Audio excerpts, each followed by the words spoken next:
Senhoras e senhores, boa tarde. Declaro aberta a audiência pública da Comissão de Legislação Participativa destinada a debater o tema: a situação das famílias atingidas pela violência policial em todo o país. A gente vai contar com a participação das senhoras e dos senhores convidados na audiência de hoje, que eu já convido aqui para compor a mesa conosco. Aide Melo da Silva Borges, Sueide Marília Ferreira Pena da Silva, Luciana Cátia de Oliveira vai entrar por videoconferência, mas ainda não está aqui conosco. Ana Paula Gomes também vai participar por videoconferência. Silvia Souza, presidente da Comissão de Direitos Humanos da OAB Nacional, por videoconferência, ainda não está entre nós. José Maria de Almeida, PSTU. Maria Helena Cota Vasconcelos, MPAF, Policiais Antifascismo. Adailza Macedo Silva vai entrar por videoconferência, já está entre nós. Maria Cristina Quirino, também videoconferência, já está entre nós. Silvia Cardenas Prado, também por videoconferência, também já está conosco. Beatriz da Silva Rosa, videoconferência. César Brito, jurista, ele aqui, esteve conosco. Está aqui, por favor. Também aqui para sentar conosco. Isabel Seixas de Figueiredo, diretora do Sistema Único de Segurança Pública, representando o secretário nacional de Segurança Pública, também ainda não está entre nós. Assim que chegar, vai nos auxiliar na composição da mesa. Então, eu já queria começar imediatamente passando a palavra para Aide Melo da Silva Borges. Boa tarde a todos, senhoras e senhores. Eu sou Aide Melo, sou tia de William Jones Faramilho da Silva, sou de Londrina, no estado do Paraná. O William Jones foi executado pela Polícia Militar do estado do Paraná, em nossa cidade, no dia 6 de maio de 2022. Juntamente com ele estava Anderbal Campos Bernardo Júnior e mais um amigo, que eu não vou colocar o nome aqui. O meu sobrinho tinha 18 anos e o Anderbal 21, esse outro amigo 23. Eles levaram, não foi exatamente uma abordagem, foi a polícia simplesmente emparelhou ao lado do carro deles e disparou 50 tiros de pistola e fuzil. Desses 50 tiros, vários atingiram o Anderbal. O primeiro tiro que atingiu o Anderbal já foi um tiro fatal, pois foi na cabeça. E o sobrevivente que estava atrás já viu que ali ele morreu, né? Já viu que ele perdeu a cor, e ele morreu. Após esses tiros, ele tomou diversos outros, dentre um tiro a queima-roupa no coração, que foi constatado por uma perícia particular.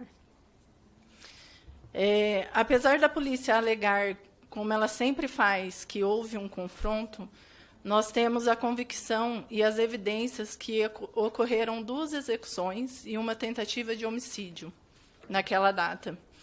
Temos também, o depoimento do sobrevivente, que dá detalhes da truculenta ação dos policiais e como foram plantadas 3 armas no cenário da execução, pois nenhum deles continha nenhuma arma. No início deste ano, o Ministério Público decidiu arquivar o inquérito policial do caso, alegando que os policiais agiram na legítima defesa. Tivemos que contratar um perito e um médico legista particular para recorrer à segunda instância do Ministério Público e conseguir que as investigações prosseguissem. 2 promotores da Subprocuradoria de Curitiba concordam que há uma quantidade enorme de inconsistências, incoerências e muitas contradições no inquérito. Diante das evidências apresentadas por nossas famílias, esses 2 promotores concluíram que, no mínimo, houve um excesso doloso por parte dos policiais nessa atuação e que não poderia se arquivar o caso. Pelo contrário, foram determinadas uma série de diligências que nós, familiares, havíamos pedido juntamente com o advogado, e elas foram negadas pelo delegado da nossa cidade.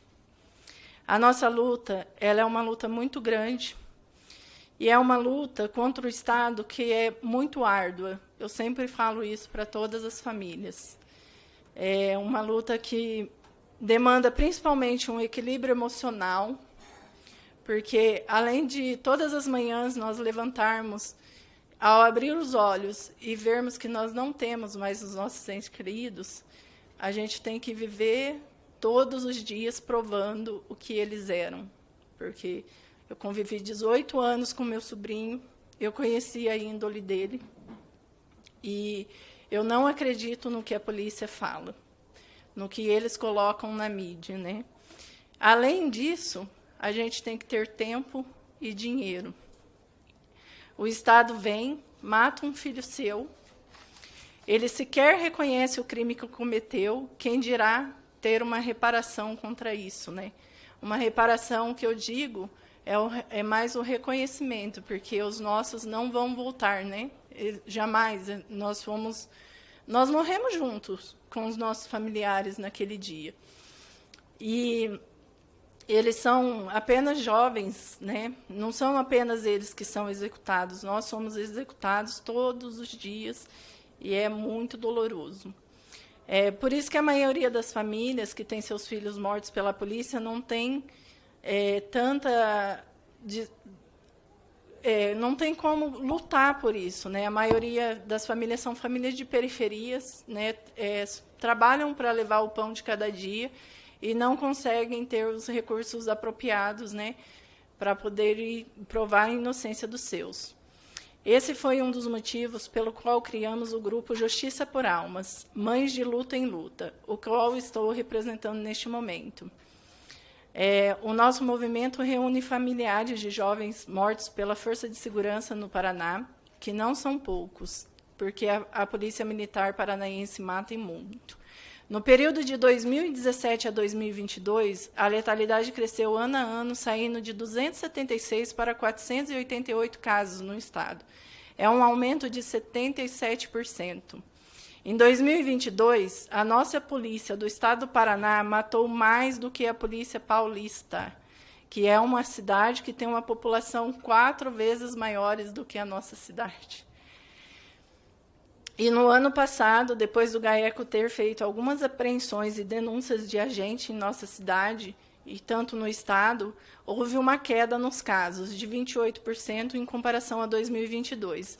Mas os números em 2023, que ainda não são oficiais, de janeiro a outubro, né, Mari?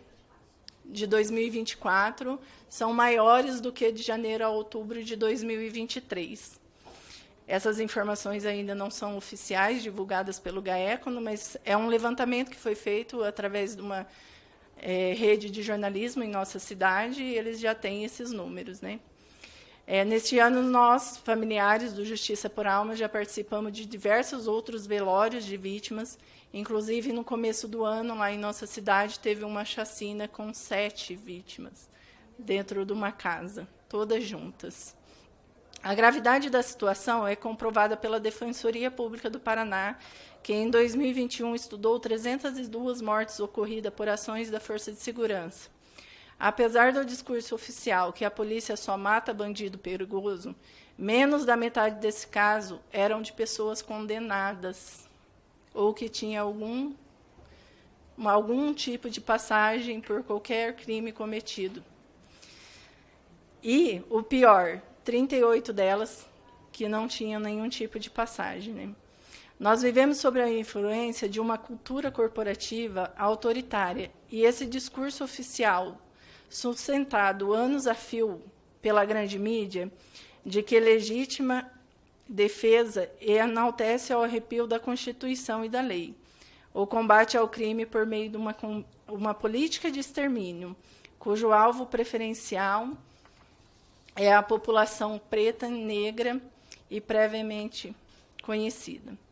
Esse discurso está a tal ponto sedimentado que, mesmo que o Ministério Público responsável pelo controle externo da atividade policial, resta inerte e se omite a denunciar o caráter delitivo da polícia oficial do governador, contribuindo para mais um cenário de desorientação normativa e legal, entre estímulos e condescendências à conjuntura próprio sistema.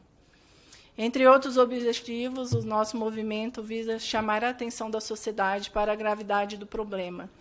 Tarefa bastante difícil, tendo em vista a popularização da crença que bandido bom é bandido morto. Também buscamos apoiar outras famílias para não desistirem e pressionar as autoridades a esclarecer as circunstâncias das mortes de seus entes queridos. O Justiça por Almas tem uma reivindicação central, dentre outras. Queremos que o governo do Estado obrigue que seus agentes de segurança utilizem câmeras corporais. Temos certeza de que essa é uma das principais providências que se possa tomar para controlar a matança. Eu gostaria de falar aqui, já para terminar a minha fala, que é muito difícil para a gente, né, viver essa luta, porque aonde a gente chega e fala sobre a nossa luta, a primeira coisa que a pessoa fala são duas coisas. A primeira é perguntar se a pessoa, o que ela estava fazendo de errado. Nem sempre ela estava cometendo um crime, que foi no caso do meu sobrinho, no caso do Davi Gregório, que a Marilene está aqui, no caso do Davi, filho da dona Suede, e dentre outros demais que a gente conhece na região de Curitiba, Piraquara, todo o Paraná. A gente tem contato com muitas famílias e muitos outros movimentos. E a gente vive... A segunda pergunta que a pessoa fala é: por que você perde tempo com isso, se ele não vai voltar? Mas ninguém entende a nossa luta se não passar pela nossa dor. E não é por eles, porque nós temos a consciência de que eles não irão voltar, mas é por todos que estão aqui. Porque se em 2022, quando o meu sobrinho foi executado pela polícia, medidas corretas tivessem sido tomadas, o mesmo policial que matou o meu sobrinho não teria matado o Davi Gregório, de 15 anos, com 15 tiros, apenas 1 mês e 1 semana depois. Então, é isso que as pessoas precisam entender. A nossa luta é para todos que estão aqui. E a luta referente ao meu sobrinho é para eu provar a inocência dele. Isso é uma luta particular minha, não envolve um movimento. E as pessoas precisam entender isso. E eu costumo dizer que muitos não nos dão atenção porque eles falam assim: ah, já morreu, não vai voltar, para quê? Mas e o que estão? Olha quantas atrocidades vêm acontecendo no Estado, no Brasil. São Paulo, na última semana, tem repercutido diariamente com diversos casos absurdos. Eu queria deixar, né, acabei extrapolando um pouquinho, então queria deixar esse pensamento, e eu gostaria muito de ter, né, o apoio de vocês, para que a gente junto possa conseguir que o Estado coloque câmeras em todos os agentes de segurança pública, não é só a Polícia Militar.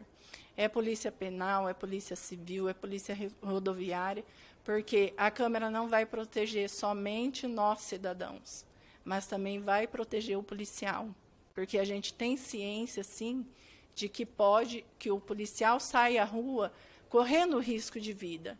Ele sai para me proteger e proteger ao próximo, que são minimamente alguns que estão fazendo essas atrocidades. Então, a gente queremos que apoio para poder obrigar as câmeras, os usos das câmeras, e nós gostaríamos também que o Ministério Público adotasse outras medidas de investigações, porque são investigações muito superficiais. Quando um familiar que tem um pouquinho mais de instrução e conhecimento pega um inquérito, são falhas em cima de falhas. E um familiar não consegue ir diante de um promotor e fazer um pedido. Esse familiar tem que ter um advogado representando ele. E, muitas das vezes, ele não tem essa condição financeira. Eu agradeço muito a oportunidade.